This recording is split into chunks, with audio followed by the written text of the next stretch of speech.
प्रसार भारती अभिलेखागार की प्रस्तुति सदाबहार सुनहरे दौर का अनमोल खजाना।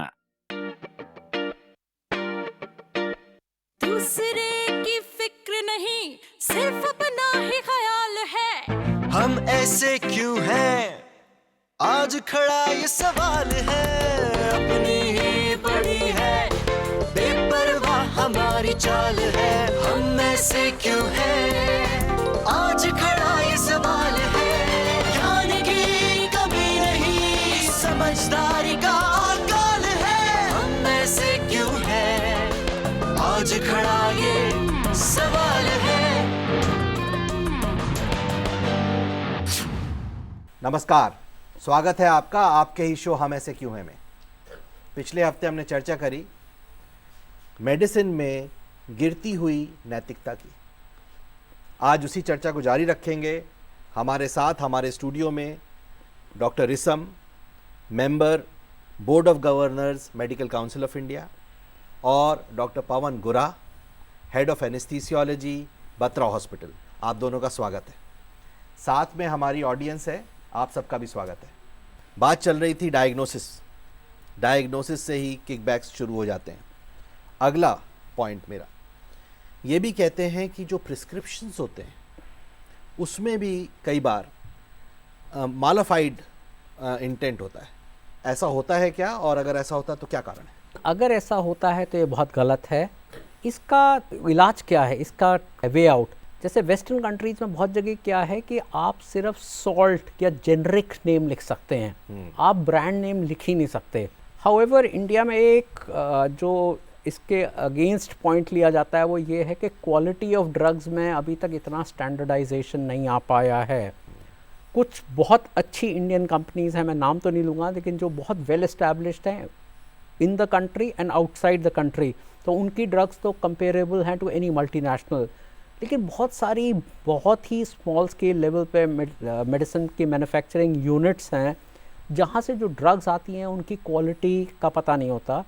इंडिया में एक चीज़ होती है कि डिफरेंट ब्रांड्स को कंपेयर कैसा किया जाए of the same salt, bio equivalence, bio availability studies, वो अभी मैंडेटरी नहीं है कि हर एक सॉल्ट जो मार्केट में आए, ब्रांड आए, उसकी बायो इक्वलेंस और बायो अवेलेबिलिटी हो।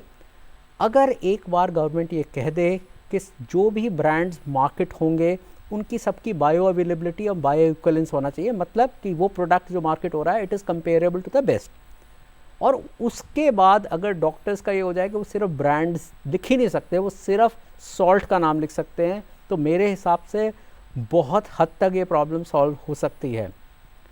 शॉर्ट ऑफ दैट, जब तक ये है, कुछ लोग ज़रूर ऐसा काम करते होंगे जो आप कह रहे हैं, which is extremely wrong, until and unless उनका एक रीज़न होता है कि कभी कभी क्या होता है, पेशेंट को ये लगता है कि मेरे को एक दवाई से फ़ायदा नहीं हो रहा, अगर डॉक्टर ने नाम बदल दिया तो उससे एक प्लेसिबो इफेक्ट, जैसे हम अपनी मेडिसिन में बोलते हैं कि डॉक्टर के पास ही जाके लोगों की आधी बीमारी ठीक हो जाती है। उसने जो दवाई दी तो अच्छा भाई, मैंने डॉक्टर को बोला कि मेरे को दवाई का असर नहीं हो रहा, उन्होंने दवाई बदल दी तो मेरे को फ़ायदा हो गया, अनटिल अनलेस डॉक्टर उस इंटेंट से कर रहा हो। प्लेसिबो इफेक्ट का बिल्कुल ट्रू है और ये पाया गया है बहुत रिसर्चेज में।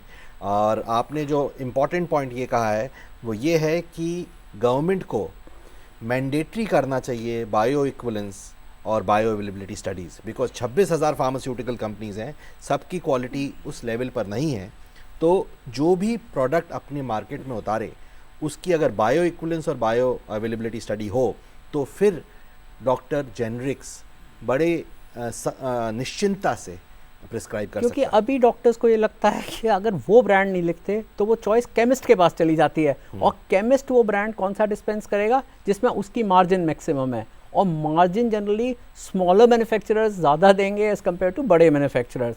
तो बेस्ट चॉइस यही है कि सिर्फ वही ब्रांड केमिस्ट के पास हों जो कि गवर्नमेंट ने या कोई इंडिपेंडेंट बॉडी ने ऑथराइज कर दिया कि हाँ they are all equal, and then any brand can be sold. बहुत ही एक इम्पॉर्टेंट पहलू है ये। अभी डॉक्टर गुरा साहब ने जैसे फरमाया, वो एक बड़ा इम्पॉर्टेंट पहलू है कि उसकी बायो अवेलेबिलिटी क्या है ड्रग वगैरह वगैरह। इस पे बड़ा seriously drug controller of India काम कर रहे हैं। Government should come down heavily on those units. ये जो गलियों में जो दवाइयाँ बन रही हैं और ये जो करोड़ों रुपए की वहाँ जाली दवाइयाँ पड़ी हैं और वो पेशेंट के पास जाती हैं, और अब मुझे आप थोड़ा सा मार्जिन दीजिए हम दोनों को। गड़बड़ तो प्रोफेशनल फार्मास्यूटिकल वाला कर रहा है, वो बिजनेसमैन कर रहा है, बदनाम तो मेडिकल प्रोफेशन हो रहा है ना। नहीं, वो सब बदनाम हो रहे हैं। ये मेरी फीलिंग है कि हमने जो पिछले हफ्ते डिस्कस किया कि इस हर क्षेत्र में नैतिकता गिरी है। सो ये एक बहुत बड़ा विडंबर है ये। तो वो सिर्फ डॉक्टर का नहीं है, एक उसमें समंदर पूरा है जिसमें करप्शन का समंदर तंत्र है। और डॉक्टर बेचारे तो उसमें तैरती हुई मछलियां हैं, और अपनी सर्वाइवल के लिए, या जैसे हमने पहले पिछली बार डिस्कस किया पिछले हफ्ते, कि जो यंग लोग हैं, जूनियर लोग हैं, वो उसमें पैसा बनाने के चक्कर में गलत काम शुरू कर देते हैं फिर। तो ये सब एक, आई थिंक ये एज जैसे मल्टी डायमेंशनल इशू है नैतिकता के गिरावट का। जब वो हॉस्पिटल पहुंचता है पेशेंट, तो कहते हैं कि वॉलेट बायोप्सी होती है, उस हिसाब से उसका ट्रीटमेंट और उसकी बिलिंग वगैरह डिसाइड करी जाती है। क्या ये करेक्ट है कि इसमें मैं गलत हूँ? हॉस्पिटल्स भी बहुत तरह के हैं। अब कुछ हॉस्पिटल्स हैं, गवर्नमेंट हॉस्पिटल्स हैं बहुत सारे, प्राइवेट सेक्टर में भी अलग अलग तरह के हॉस्पिटल्स हैं। कुछ सो कॉल्ड कॉर्पोरेट हॉस्पिटल्स में हैं जहाँ पे हेवी इन्वेस्टमेंट्स हैं, और उनको जो फाइनेंस के लोग और मैनेजमेंट के लोग रन करते हैं, तो they are always talking about return on equity and return on investment. तो उनके लिए उस वक्त सिर्फ पर्सपेक्टिव्स क्या हैं कि what is our ROI and what is our ROE। उसके लिए वो कुछ लोगों को, आप जैसे कहते हैं वॉलेट बायोप्सी, खैर ये मैंने मेडिकल कॉलेज की बुक्स में नहीं पढ़ी थी टर्म, ये मैं आज ही सुन रहा हूँ। तो अगर ऐसी चीज़ हो रही है और उसके बेसिस पे वो ये देख रहे हैं अफोर्डेबिलिटी, कि एक इंडिविजुअल की अफोर्डेबिलिटी क्या है। अगर उसकी अफोर्डेबिलिटी नहीं है तो उसको हेल्थ केयर डिलीवरी बहुत पुअर होगी, और जिसकी अफोर्डेबिलिटी बहुत अच्छी है उसको बल्कि ओवर डिलीवर हो जाएगी चीज़। Even when he don't needs a thing, may be he will be advised a thing, which is very unfortunate, but it may be a reality in certain number of cases. And coming to unnecessary surgeries, doctor साहब, आपने किताब में भी कुछ लिखा है वहाँ पर, और उसके बारे में क्या कहना चाहेंगे आप? देखिए, सबसे पहले मैं ये कहना चाहूँगा, this scalpel is a work of fiction. So any resemblance to any event or person is totally coincidental. कभी आपको हकीकत बयान करने के लिए कभी ये कहानी का सहारा लेना पड़ता है। Unnecessary surgeries, जैसे हिस्टेक्टोमी, सिजेरियन सेक्शन, और भी बहुत सारी, स्टेंट्स लगना। जहाँ स्टेंट की ज़रूरत नहीं है, स्टेंट लगना चाहिए जहाँ ब्लॉकेज 60 to 70% है। 40% के ब्लॉकेज को क्रिटिकल ब्लॉकेज कह के स्टेंट लगा देना, वो भी अनैतिकता है। एक नॉर्मल स्टेंट को, बेयर मेटल स्टेंट जिसको कहते हैं, उसको लगा के और ड्रग कोटेड स्टेंट के लिए चार्ज करना, वो भी अनैतिकता है। लेकिन अब इस सब के पीछे है क्या? सबके पीछे वही है, पैसे की दौड़ है, पैसे का एक वो प्रलोभन है। और मैं हैरान हो जाता हूँ कि इस पैसे का इतने का करना क्या है। मैं अपने कोलीग्स को कहता हूँ आज कि by the year 2040 all of you will be dead. जो मेरे कोलीग्स हैं हमारी रेंज के, 2040 तक तो उनमें से कोई भी जिंदा नहीं होगा। तो ये पैसा किस लिए इकट्ठा करें? इस हाल में जितने लोग बैठे हैं, by 2080 all of us will be dead. सही? ओके। ये एक मानसिकता बन गई है कि करप्ट प्रैक्टिस से ही पैसा आएगा, नंबर 1। नंबर 2 कि पैसा इकट्ठा करना है। और ये भूल जाते हैं कि या 2080 तक आप लोग याद रखिए वो फिगर, और 2040 तक हम याद रख लेते हैं कि वो सब इकट्ठा करके छोड़ के जाना कहाँ है। तो ये हुआ क्यों? जैसे हमने पिछले हफ्ते का, एक समाज का, पवन जी, एक माहौल बन गया, माहौल एक सारा एक एटमॉस्फेयर बन गया, एक सोच विचार बन गया कि हमने पैसा इकट्ठा करना है। चाहे एक मंत्री है, अब वो उसको देख देख के जितना भी यंग लोग हैं वो सोचते हैं अरे हम क्यों पीछे रह गए। मैं तो सोचता हूँ अगर आपको मेडिसिन की अनैतिकता की या एथिक्स की विचार को चिंता है, तो हम सब कोशिश करें कि सारे समाज की जो अनैतिकता है उसको ठीक किया जाए। और उसके लिए मेरा हमेशा एक ही सवाल है जो मेडिकल काउंसिल ऑफ इंडिया में बार बार कहता हूँ, the punishment should be exemplary, punishment should be such deterrent for others, only then they will stop doing all this. Medical council of India ने अभी तक क्या किया है जिसके थ्रू ये चीज़ें रेगुलेट हों, ये चीज़ इनमें कमी आए, बल्कि धीरे धीरे बंद हो? आपको याद होगा सबको, बच्चे लोग तो आजकल बड़ा इंटरनेट पे हैं, कि the medical council of India has been dissolved as such. It has been superseded by a board of governors. और ये अब हम इसमें 7 लोग हैं, 6 मेंबर हैं, 1 चेयरमैन साहब हैं. सबका इस वक्त एक डिटरमिन्ड एक डिसीजन है कि हमने एक तो पारदर्शिता लानी है, ट्रांसपेरेंसी. दूसरा, हमने जो करप्शन है या अनैतिकता है, जो भी उसका वर्ड है, उसको उससे हमने इन लोगों को, बच्चों को बचाना है. करेक्ट. इसके लिए एक एथिक्स कमेटी हमने रिकॉन्स्टिट्यूट की है, जिसमें इस देश के सीनियर जो लोग, जिनके ऊपर कभी उंगली नहीं उठी, people who have been above board all their lives. देखिए, एक शैतान आदमी किसी हद तक ही अपनी शैतानी छुपा सकता है. एक पर्सन इन द प्रोफेशन जब 40 साल रहा या 30 साल रहा, nobody pointed a finger at him. Those are the persons we brought in the ethics committee कि आप सुपरवाइज करिए, आप उन डॉक्टर्स को पनिश करिए. आप कह रहे हैं ना, आप क्या कर रहे हैं. अब एथिक्स कमेटी जितनी भी कंप्लेंट्स हैं सारे देश की, वो पहले रीजनल काउंसिल्स में जाती हैं, पंजाब मेडिकल काउंसिल या महाराष्ट्र मेडिकल काउंसिल. वहाँ से जो एग्रीव्ड पार्टीज़ है, जिनको लगता है कि हमारे फैमिली के साथ अन्याय हुआ है, वो डॉक्टर ने अनैतिकता से काम किया है, अनएथिकल किया है, हमें जस्टिस नहीं मिला, वो फिर फाइनल अपील होती है.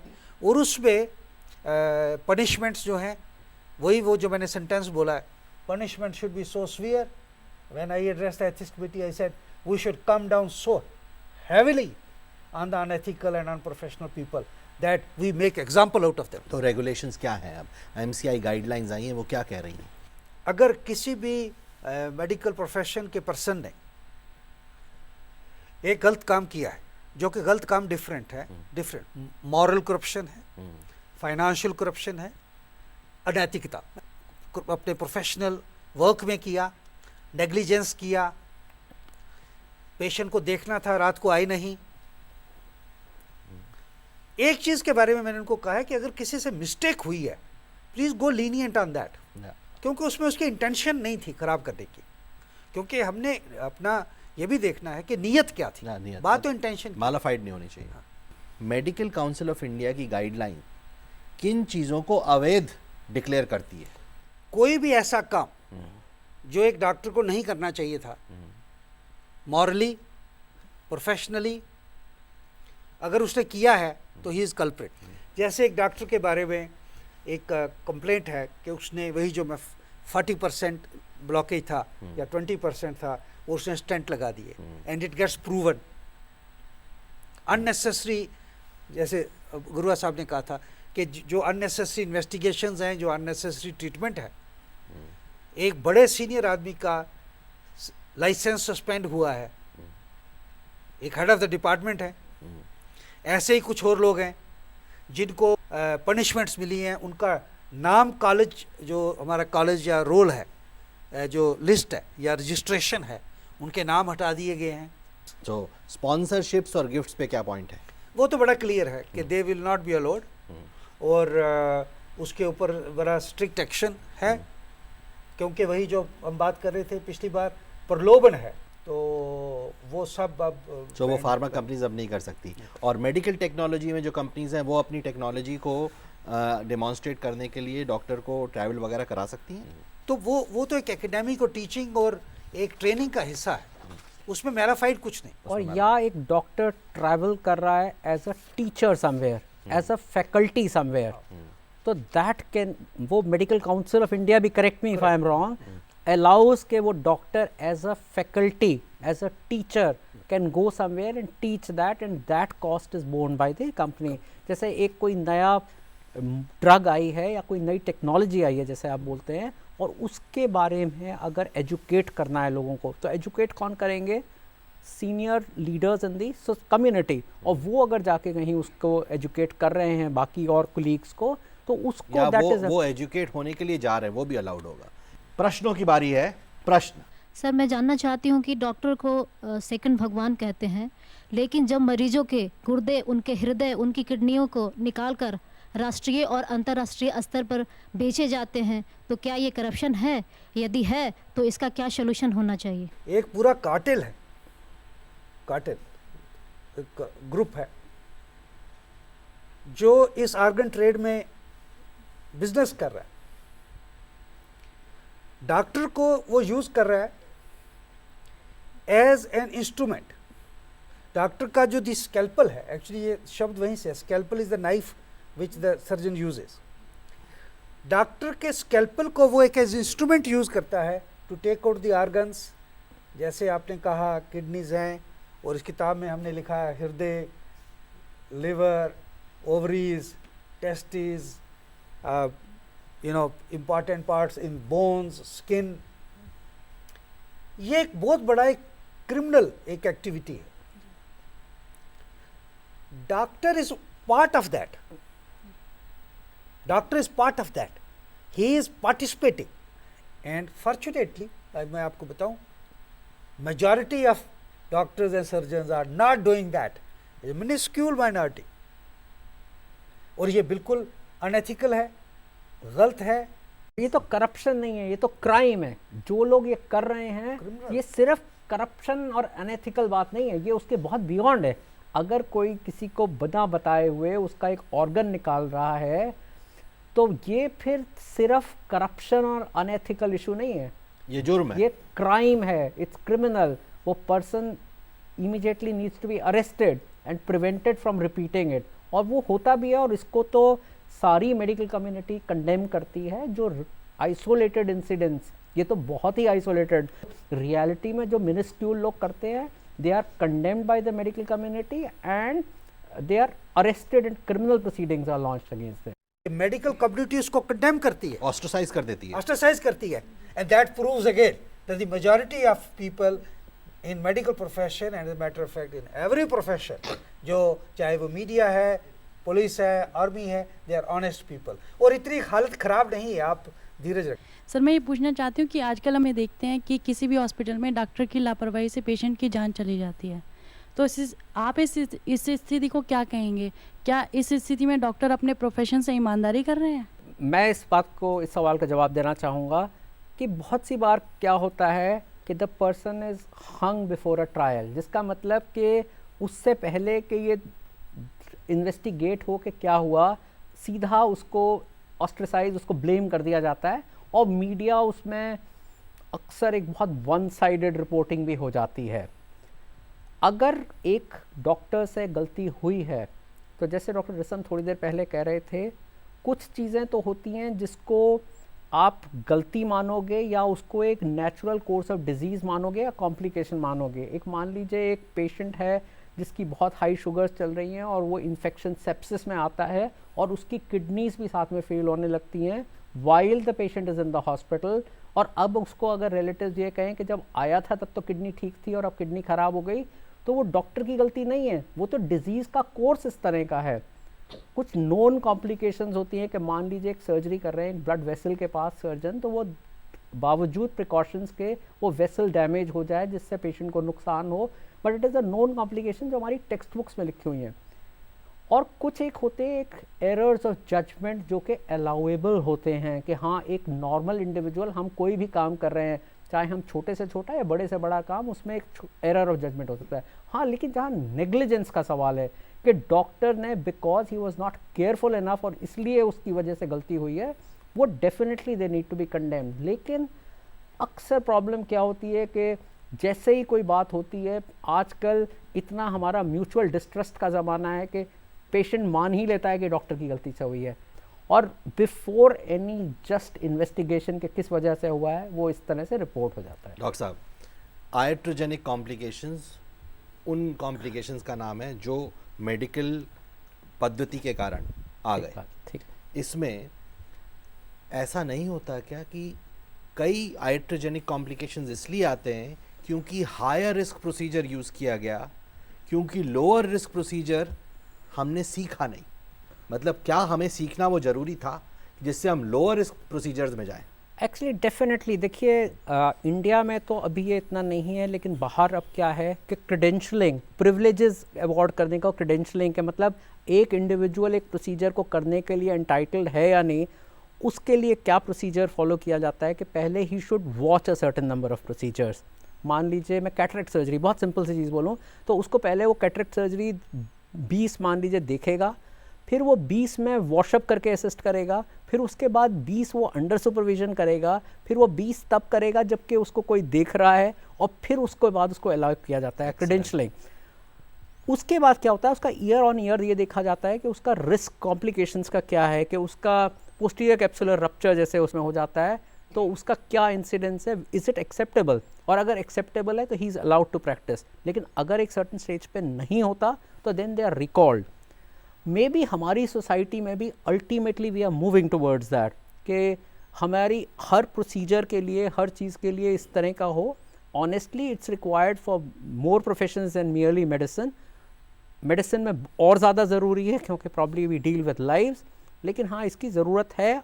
और ठीक बात है, अगर किसी डॉक्टर ने एक सिंपलर प्रोसीजर नहीं सीखा है और फिर इसलिए वो सिर्फ हाई रिस्क प्रोसीजर कर रहा है तो वो गलत है। But I think in the first place then he should not be allowed to practise और अलाउड टू ऑपरेट। बहुत ही खूबसूरत समाधान आपने दिया डॉक्टर साहब। इस पे मेडिकल प्रोफेशन क्या कर रहा है कि इस तरह की क्रेडेंशियलिंग इंडिया में भी आए? I am a part of the privileging and credentialing committee of my hospital. Privileging and credentialing committee का मतलब क्या होता है कि किस इंडिविजुअल को क्या प्रोसीजर्स करने दिए जाएं। कि मैं हूँ तो एनेस्थेटिस्ट, मैं अब जाके अगर बोल दूँ कि मैं लिवर ट्रांसप्लांट कर दूंगा तो वो पेशेंट डेफिनेटली नहीं सर्वाइव करेगा अगर मैं, क्योंकि मैं I am not trained for that. कई बार ग्रीड ऐसी चीज़ होती है कि मैं सोचता हूँ कि I try to bite more than what I can chew, तो इसलिए लोग करने की कोशिश करते हैं। लेकिन इंस्टीट्यूशंस पे क्या करता है, डेवलप करते हैं कि एक तो जैसे प्रिविलेजिंग एंड क्रेडेंशियल कमेटी, उसके अलावा बेसिक लेवल पे क्या चीज़ें हैं। हॉस्पिटल्स आजकल जो बड़े हॉस्पिटल्स हैं वो सारे एक्रेडिटेशन की ज़रूरत है उनको। तो इंडिया में जैसे एक NABH है, हाँ, और एक जैसे बाहर जॉइंट कमीशन इंटरनेशनल है अमेरिकन, तो उनकी इंसिस्टेंस है that there should be certain committees within the organisation to monitor this. वो क्या कमिटीज़ हैं? एक तो एथिक्स कमेटी होती है, एक ऑडिट, मेडिकल ऑडिट कमेटी होती है, एक पेशेंट्स चार्टर ऑफ राइट्स होता है which should be prominently displayed. तो इन सब को मिला के क्या होता है कि पेशेंट को समझाया जाता है कि तुम्हारे राइट्स क्या हैं। राइट्स में ऑटोनॉमी आता है कि patient has the right to be informed and take a decision on his course of treatment. फिर उसका ये होता है एक प्रिंसिपल ऑफ बेनिफिसेंस, जिसका मतलब ये है कि doctor will work in the best interest of the patient.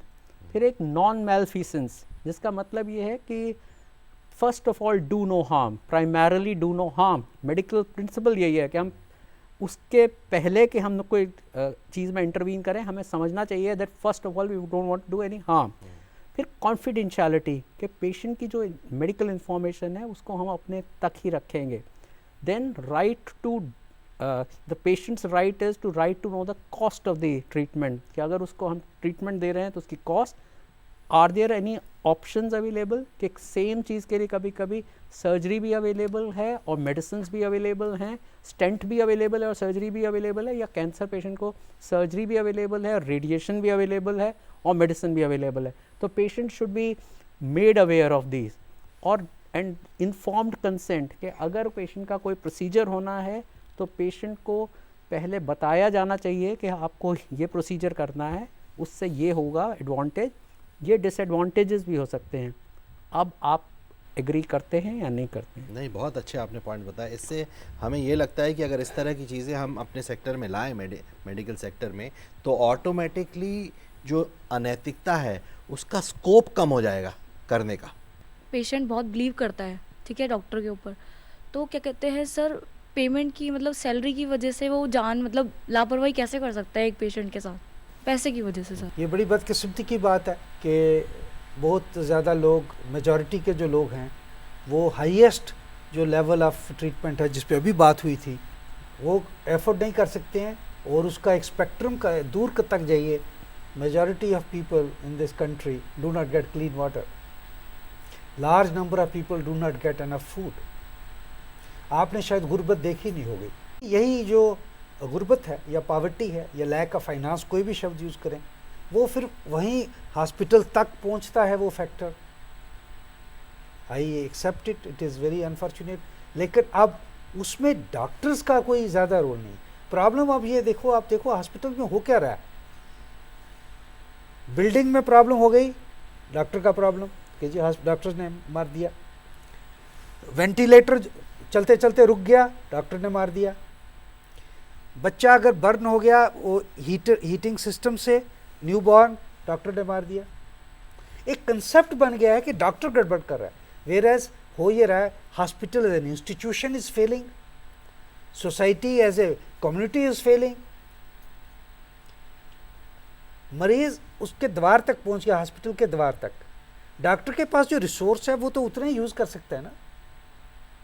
जैसे उसके पास एक स्मॉल ऑपरेशन थिएटर है, वहाँ वो मेजर एक ट्रॉमा केस को नहीं ले सकता। वो कहेगा जनाब आप इनको बड़े हॉस्पिटल ले जाइए। बीच में मरीज की अनफॉर्चुनेटली डेथ हो गई और वो हमला हो जाएगा उस छोटे हॉस्पिटल पे, उस कैजुअलिटी में जहाँ वो गया था। तो ये सब एक मल्टी डायमेंशनल चीज़ें हैं जिसका अनैतिकता के साथ ताल्लुक नहीं है, वो एक कुछ ऐसी समाज की मजबूरियाँ हैं। आइंस्टाइन ने कहा है that the bad people succeed because the good people don't oppose them. But अच्छी खबर यह है कि हमारे देश में ये परिस्थिति चेंज हो रही है। अच्छे लोग एकजुट हो गए हैं और वो बुराई को आगे बढ़ने से रोक रहे हैं। इसी तरह रोक लगानी है, इसी तरह हमें अपने देश को और अपने समाज को आगे ले जाना है। अगले हफ्ते फिर होगी मुलाकात, तब तक के लिए जय हिंद। क्यों है आज खड़ा ये सवाल है, अपनी ही पड़ी है, बेपरवाह हमारी चाल है, हम ऐसे क्यों हैं। आज खड़ा ये सवाल है, ज्ञान की कमी नहीं, समझदारी का अकाल है, हम ऐसे क्यों हैं। आज खड़ा ये सवाल है।